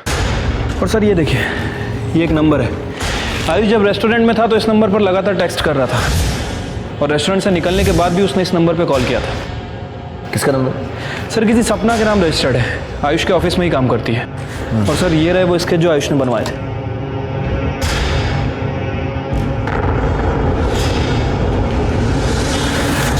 विक्रम, एक क्लू मुझे मिला। ये देखो, ये है क्राइम सीन वाली रोड का सीसीटीवी फुटेज। अब ये देखो, ये रेस्टोरेंट के बाहर का फुटेज। ये बाइक पर ये दो लोग रेस्टोरेंट के बाहर किसी का इंतजार कर रहे हैं। अभी देखो, और ये जैसे ही आयुष की गाड़ी आई, दोनों निकल गए। अब ये आगे की दोनों दुकानों का फुटेज, रेस्टोरेंट के बाजू वाली दुकान का फुटेज, उसमें से ये बाइक जाती हुई दिखाई दे रही है, लेकिन दो दुकान आगे जो सीसीटीवी है उसमें नहीं दिख रही। मतलब वो बाइक इन दोनों दुकानों के बीच में कहीं पर रुकी, और इसके 20 मिनट बाद ये आयुष निकला रेस्टोरेंट से, पहली दुकान के सीसीटीवी के सामने से निकला ये, लेकिन आगे वाले सीसीटीवी में नहीं है। इसका मतलब आयुष भी इन दोनों दुकानों के बीच में किसी एरिया में था जहां पर सीसीटीवी नहीं है। सर इसका मतलब ये हुआ कि ये दोनों वहां पर आयुष का इंतजार कर रहे थे। विक्रम, पता करो ये बाइक किसकी है और ये दोनों लोग कौन है। नहीं सर, ये वो लोग नहीं है। मैंने दोनों को पहले कभी नहीं देखा। ये दोनों रेस्टोरेंट के बाहर रुके हुए थे, और जब आप वहां पहुंचे तो वहां से निकल गए, और फिर आगे की 2-3 दुकानों के बीच में रुके हुए थे जहां पर सीसीटीवी नहीं था। फिर जब आप बातचीत करके वापस रेस्टोरेंट में गए, तब ये वहां से निकल गए। सर सड़क पे बहुत से लोग होते हैं, मैंने ध्यान नहीं दिया। मुझे नहीं पता ये लोग वहाँ क्या कर रहे थे या नहीं थे, पर सर मैं इतना ज़रूर जानता हूँ कि स्तुति की किडनैपिंग में ये लोग नहीं थे। सर वो लोग 4 लोग थे, उनकी दाढ़ी थी और वो सर पर एक कपड़ा बांधा हुआ था। सर ठीक है, लेके जाओ इन्हें। किडनैपिंग के बाद आपने अपनी पत्नी के नंबर पर फोन लगाया था। सर मेरे पास और कोई चारा भी तो नहीं था। हेलो हेलो, स्तुति स्तुति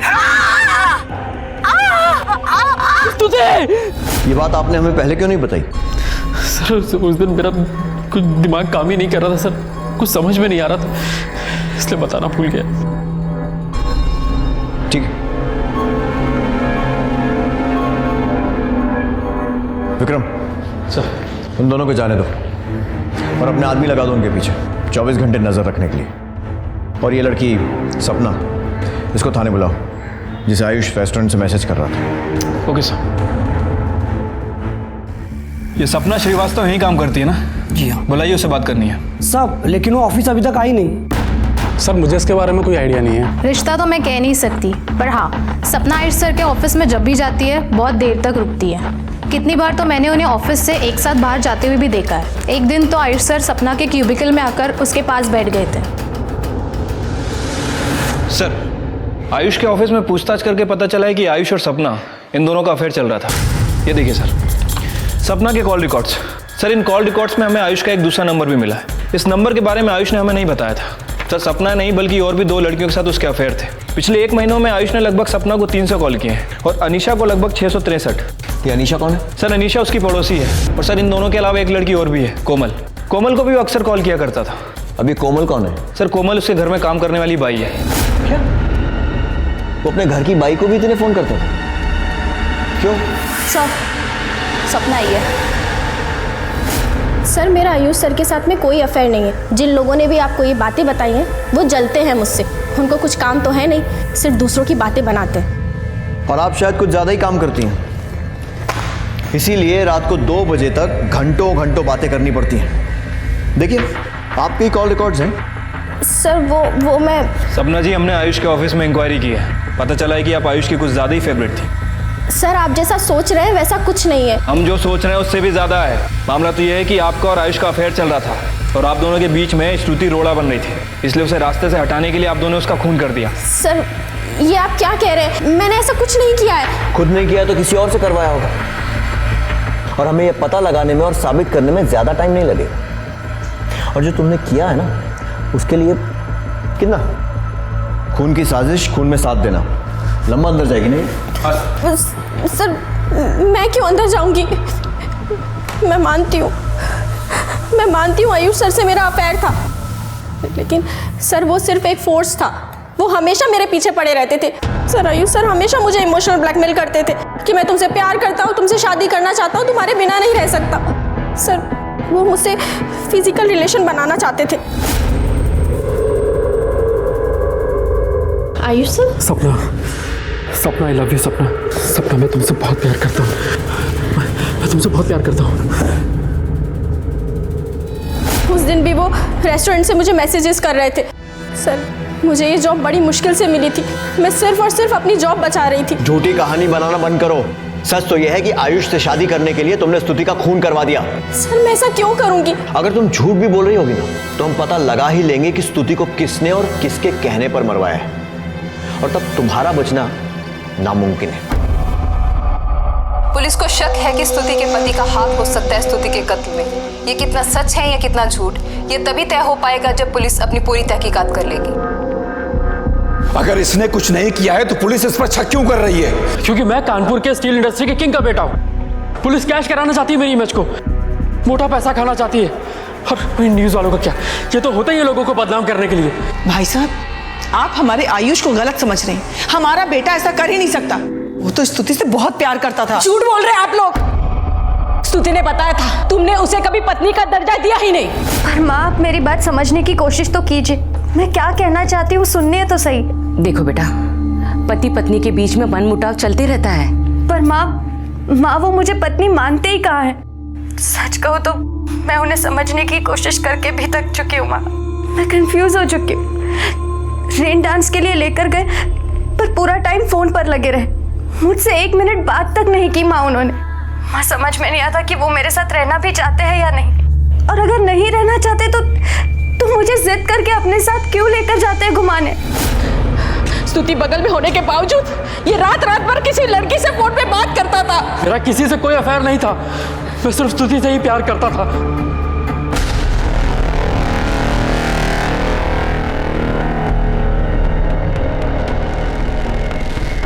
साहब, आपने हमें यहाँ क्यों बुलाया? ये सुनने के लिए कि जब हम तुमसे ये कहें कि तुम्हारा और आयुष का अवैध संबंध था, तो तुम कहो कि ये गलत है, झूठ है।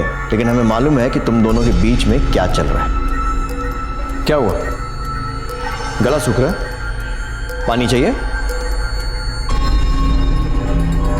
कब से चल रहा है ये सब? झूठ मत बोलना, क्योंकि हमको मालूम है कि आयुष के घर में एक नहीं, बहुत सारे कैमरे लगे हुए हैं, और उन सारे कैमरों में साफ साफ दिख रहा है कि तुम दोनों के बीच में क्या हो रहा था। सारी वीडियो रिकॉर्डिंग है हमारे पास, देखोगी? दिखाएं? क्या हुआ? उसने तुम्हें बताया नहीं था कि वीडियो रिकॉर्डिंग कर रहा है? देखो, हम ना तुम्हारे फायदे की बात कर रहे हैं। वो है रईस बाप की औलाद, साफ बच जाएगा। फंसेगा कौन? तू। और हो सकता है कि खुद को बचाने के लिए वो तुझको फंसा दे और कहे कि तूने इस स्तुति का खून करवाया है। नहीं साहब, हमने तो कुछ भी नहीं किया। वो तो साहब खुद ही हमारे पास आते थे।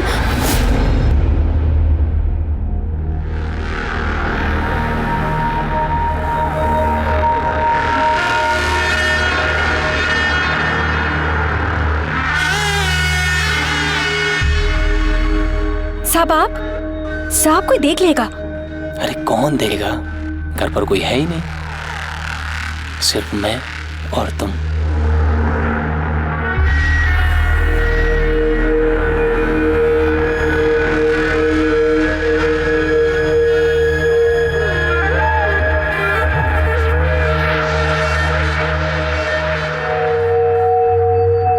हम तो मजबूर थे साहब, हमें पैसों की भी जरूरत थी, वरना हम ऐसा काम कभी ना करते।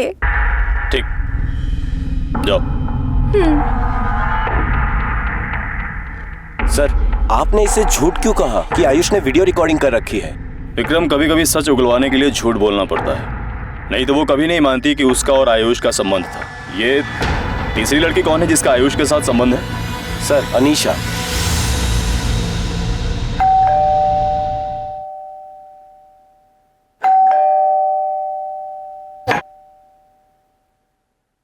अनीशा? जी मैं ही हूँ। आप तो बता सकते हैं क्या बात करनी है? काफी ब्लंट है आप। चलिए आपसे सीधे ही पूछ लेता हूँ, आपका और आयुष का क्या रिश्ता है? रिश्ता क्या है सर? वो जो बगल में बंगलो है वो आयुष का है और हम पड़ोसी हैं। ताजुब की बात है कि आप अपने पड़ोसी से घंटों बातें करती हैं, वो भी फोन पर। इतना कि एक महीने में 663 कॉल। सर वो मेरे बचपन का फ्रेंड है और आयुष मुझसे हर बात शेयर करता है। आई एम श्योर कि फ्रेंडशिप होना कोई क्राइम नहीं है, राइट? तो पहले हम ये पता लगा लेते हैं कि ये फ्रेंडशिप कैसी और कितनी गहरी है, और उसके बाद आपको क्राइम की डेफिनेशन भी दे देंगे। Okay, thank you. Thank you. हाँ बस निकल रहे हैं घर के लिए। सर ये आयुष तो काफी रंगीन मिजाज का निकला। Good night sir. Good night. 3 लड़कियों से अफेयर और घर में एक बीवी भी। सर कहीं यही तो कारण नहीं है स्तुति के मर्डर का? पासवान, 3 लड़कियों के लिए मर्डर करना थोड़ा मुश्किल लगता है। अपने अब तक के कैरियर में एक ही चीज देखी है मैंने, मर्डर कोई तभी करवाता है जब किसी एक को पाने की जिद लिए बैठा हो। तो लड़की तो कोई एक ही होनी चाहिए। हाँ, ये हो सकता है कि स्तुति को आयुष की इन रंगरलियों के बारे में पता चल गया हो, और क्योंकि आयुष अपनी लाइफस्टाइल चेंज करने के लिए तैयार नहीं था तो उसने स्तुति को ही रास्ते से हटा दिया हो। सर ये भी तो हो सकता है कि अनीशा, सपना और कोमल, इन तीनों में से किसी एक को आयुष से मोहब्बत हो गई हो, और इन तीनों में से किसी एक ने ही स्तुति को अपने रास्ते से हटाया हो। क्योंकि आयुष वैसे भी काफी मालदार पार्टी है और शादीशुदा भी है, और एक शादीशुदा आदमी से दोबारा शादी करना पॉसिबल नहीं है। जो भी है, एक बात तो पक्की है कि ये खून लूटपाट के इरादे से नहीं किया गया, और उधर आयुष को देखे तो वो हर बात में हमसे झूठ बोलता आ रहा है। तो ये भी पॉसिबिलिटी है कि वो जानबूझकर उन दोनों लोगों को नहीं पहचाना। नहीं सर, ये वो लोग नहीं है। चल सर, मैंने इन पे नजर रखी हुई थी। ये दोनों शहर छोड़ के भागने की कोशिश कर रहे थे, तो मैं इनको पकड़कर पुलिस स्टेशन ले आया।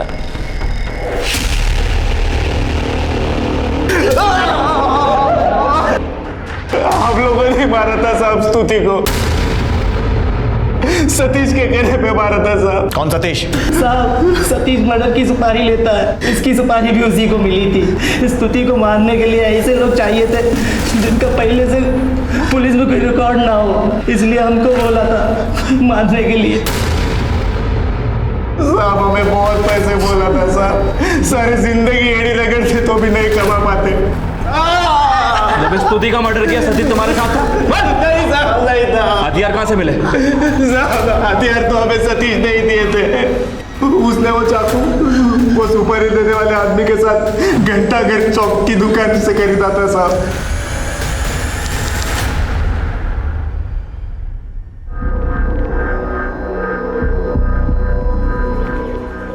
साहब यही है सतीश, और ये वो आदमी जिसने सुपारी दिया था। क्या नाम है इसका? पता नहीं साहब, सतीश ने अभी कभी इसके बारे में बताया नहीं कुछ। और कहाँ मिलेगा ये सतीश?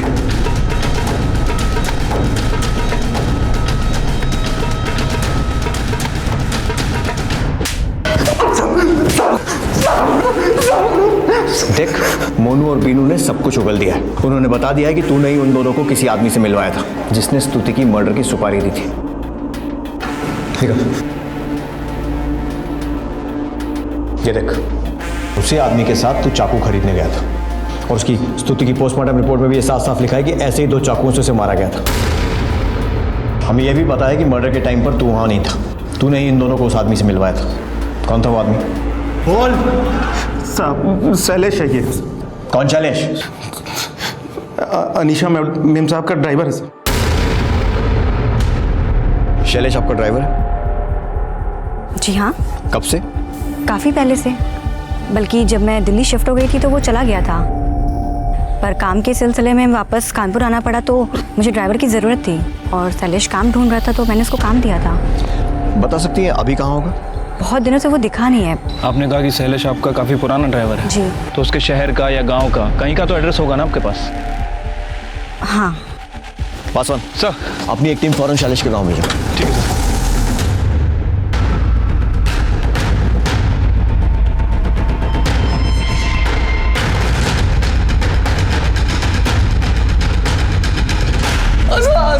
गरीब आदमी हूँ साहब, मेहनत करके कमाने वाला हूँ, ऐसा कभी सोच भी नहीं सकता हूँ साहब। मेहनत तो देख ली तेरी, बहुत कोशिश की ना भागने की, लेकिन पकड़ा गया। और गरीबी भी देख ली, इतना सारा सामान एक साथ घर में, बीवी के लिए मोबाइल फोन, बच्चों के लिए कपड़े खिलौने, सारे गरीब आदमी ऐसी खरीदारी करते हैं। बोल कहाँ से आया इतना पैसा?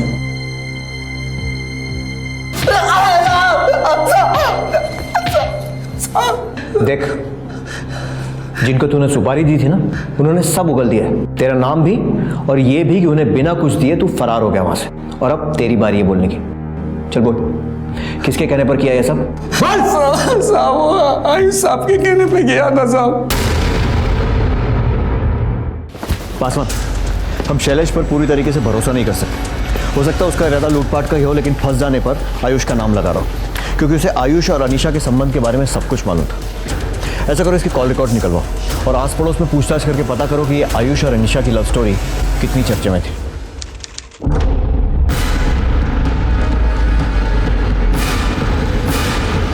तुम इस मोहल्ले के चौकीदार हो ना? जी साहब। ये आयुष को देर रात कभी कुछ ऐसा करते हुए देखा जो अजीब लगा? छोटा मुंह बड़ी बात साहब, पर हमने कई बार रात को आयुष साहब को अनीशा मैम साहब के घर जाते देखा है।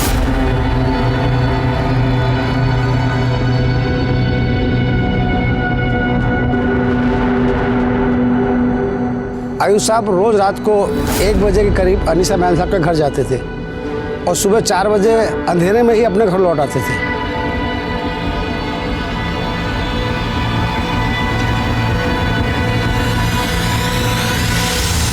सर मैं मानता हूँ कि मेरा अनीशा के साथ अफेयर था, पर इससे ये बात तो साबित नहीं होती ना कि मैंने स्तुति का खून किया है। साहब, शैलेश को मेरे और अनीशा के बारे में सब कुछ पता था।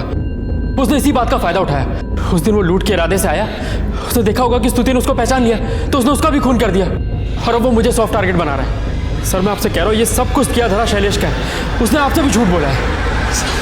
साहब झूठ बोल रहे हैं साहब। वो स्तुति मैडम की मर्डर की तैयारी 1 महीने से चल रही थी साहब। 50,000 रुपये देंगे बोले थे, 20,000 रुपये एडवांस भी दिया था साहब। 2 बार उनको मारने की कोशिश भी की थी साहब। वो क्या बोलते हैं ना साहब, वो बारिश में डांस होता है ना साहब, रेन डांस साहब, तभी उन्होंने हमको वहाँ पे 12 बजे बुलाया था वो नदी के पुल के पास, ताकि मैडम को मार के वो पुल में फेंक देंगे। लेकिन साहब पुलिस उस दिन 10 बजे आकर ही बंद कर दी साहब, इसलिए साहब को मैडम को लेके जाना पड़ा साहब। और दूसरी बात, साहब मैडम को फिल्म दिखाने ले गए थे, हम उनको मारने ही वाले थे कि उनको घर से फ़ोन आ गया साहब, इसलिए मैडम को लेके जाना पड़ा और इस एतवार को उनका काम हो गया साहब। आयुष को स्तुति को मारने की इतनी जल्दी क्यों थी? क्योंकि साहब वो अनीशा मैडम सब पेट से थी। सॉरी, मैं कोई टेस्ट नहीं करवाऊंगी और लॉ के हिसाब से आप लोग मुझे फोर्स भी नहीं कर सकते।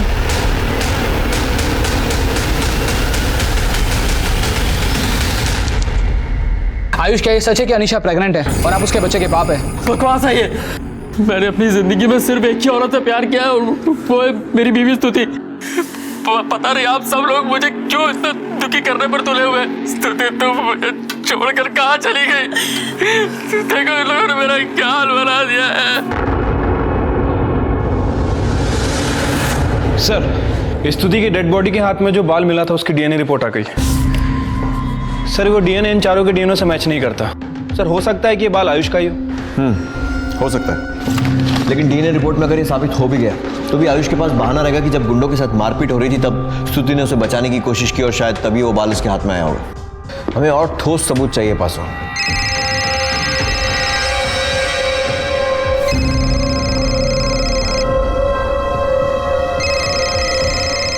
जब बड़े लोग फंसते हैं ना तो उन्हें बचाने के लिए और बड़ी बड़ी पहुंचे लगाई जाती हैं। क्या इसे छोड़ो, आयुष को जरा थाने लेकर आओ। Okay sir.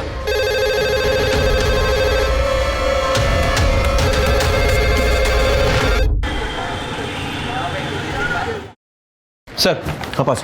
सर स्तुति के मर्डर के 1 महीने पहले शैलेश के फ़ोन पर इन 2 नंबरों से लगातार कॉल आ रहे थे और सर इन दोनों फ़ोन में आपस में कॉल्स भी एक्सचेंज हो रही थी। सर इंक्वायरी से पता चला है कि ये नंबर बरेली के किसी अमित झा के नाम रजिस्टर्ड है। लेकिन सर एक अजीब बात है, इन दोनों नंबर की लोकेशन ज़्यादातर अनीशा और आयुष के घर के आसपास ही दिखा रही है। सर हो सकता है कि शैलेश झूठ बोल रहा हूँ, अपने किसी दोस्त के साथ मिलकर आयुष को फंसाने की कोशिश कर रहा है। पता करो कि अमित झा कौन है और इसका शैलेश से क्या वास्ता है।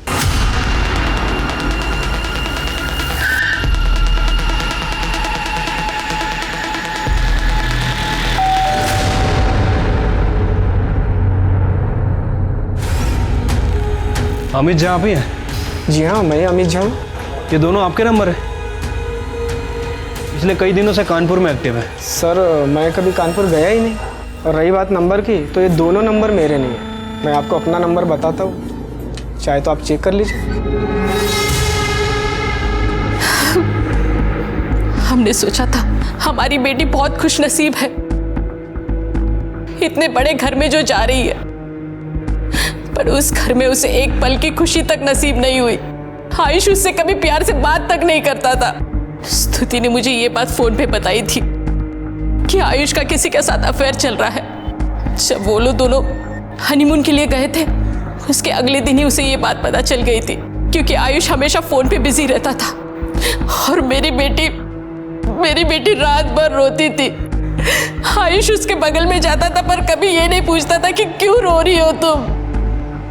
ये बात मेरी बेटी ने कभी किसी को नहीं बताई। वो अपना सारा दुख अपनी एक डायरी में लिखती थी।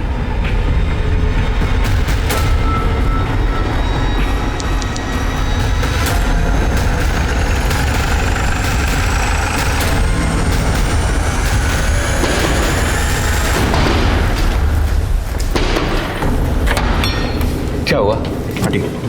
क्या क्या हो रहा है? तलाशी लेनी है आपके घर की। ये क्या तरीका है ये? सर्च वारंट है हमारे पास। चारों तरफ देखो अच्छे से।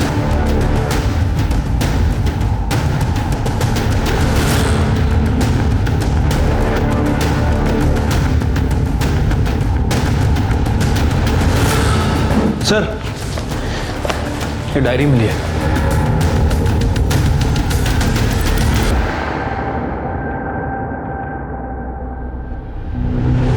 सर मैं सच कह रहा हूं, मैंने कुछ नहीं किया है। तो ऐसे नहीं बोलेगा ना? पासवान। सर। यादव मैडम।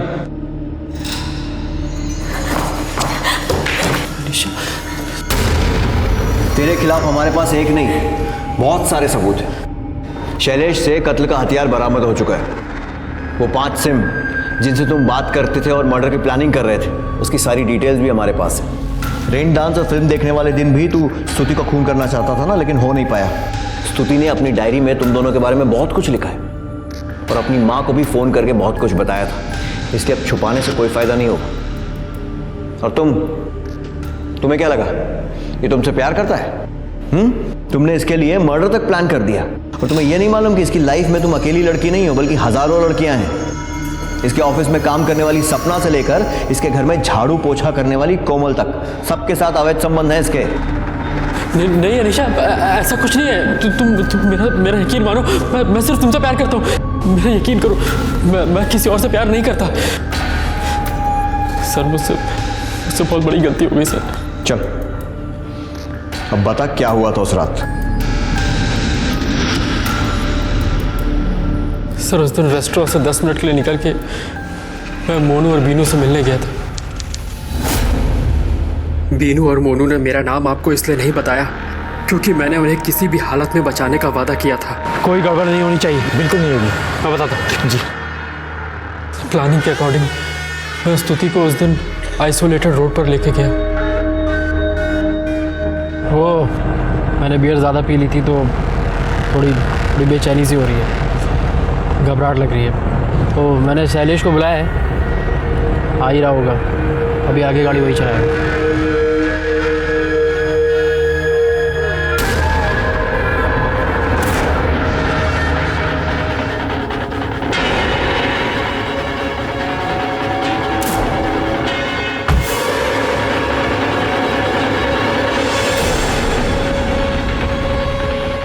आज मैं तुम्हें ऐसी ड्राइव पर भेज रहा हूँ जहाँ से तुम कभी वापस नहीं आ पाओगे। Enjoy your ride.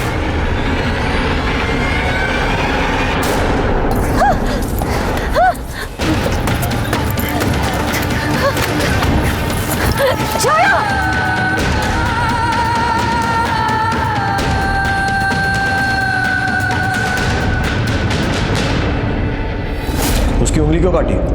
अंगूठी चुराने के लिए?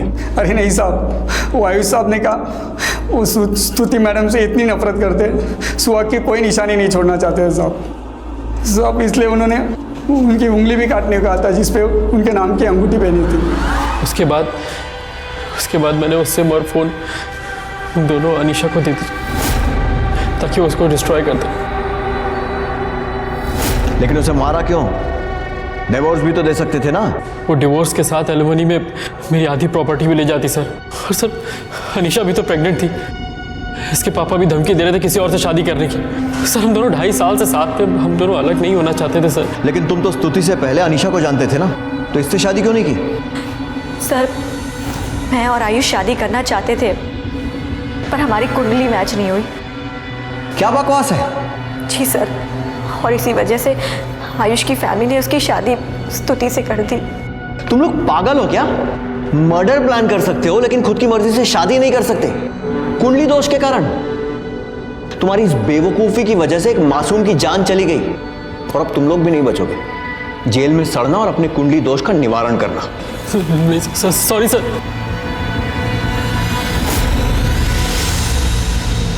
आयुष सानी को स्तुति के कत्ल की साजिश, सबूत मिटाने और अपहरण के लिए आईपीसी की धारा 356, 302, 201, 120B और धारा 34 के तहत सजा सुनाई गई और अनीशा धमीजा को कत्ल की साजिश और सबूत मिटाने के लिए आईपीसी की धारा 120B, 302 और 210 के तहत सजा सुनाई गई। शैलेश, बीनू और मोनू को अपहरण, कत्ल की साजिश और गहने चोरी करने के जुर्म में आईपीसी की धारा 364, 302, 201, 404 और 120B के तहत सजा सुनाई गई। अक्सर देखा गया है कि पैसे के नशे में मदहोश लोग जुर्म करते हैं ये सोचकर कि पैसे की चमक में उनका अपराध दिखाई नहीं देगा। इसी पैसे के नशे ने आयुष से स्तुति का कत्ल करवाया और फिर अपने आप को बचाने के लिए उसने अपने पैसे और रुतबे का पूरा इस्तेमाल किया। लेकिन वो ये भूल गया कि कानून की आंखों पर पट्टी है जो ना अमीर देखती है ना गरीब। अब मैं अनूप सोनी आपसे विदा लेता हूं, फिर मुलाकात होगी अगले एपिसोड में एक और चौंका देने वाले केस के साथ। तब तक अपना और अपने परिवार का ख्याल रखें और देखते रहें क्राइम पेट्रोल डायल 100। सबक एक को सीख हम सबको। जय हिंद। इस तरह के और भी एपिसोड देखने के लिए हमारे चैनल को सब्सक्राइब करें और बेल आइकन दबाना ना भूलें।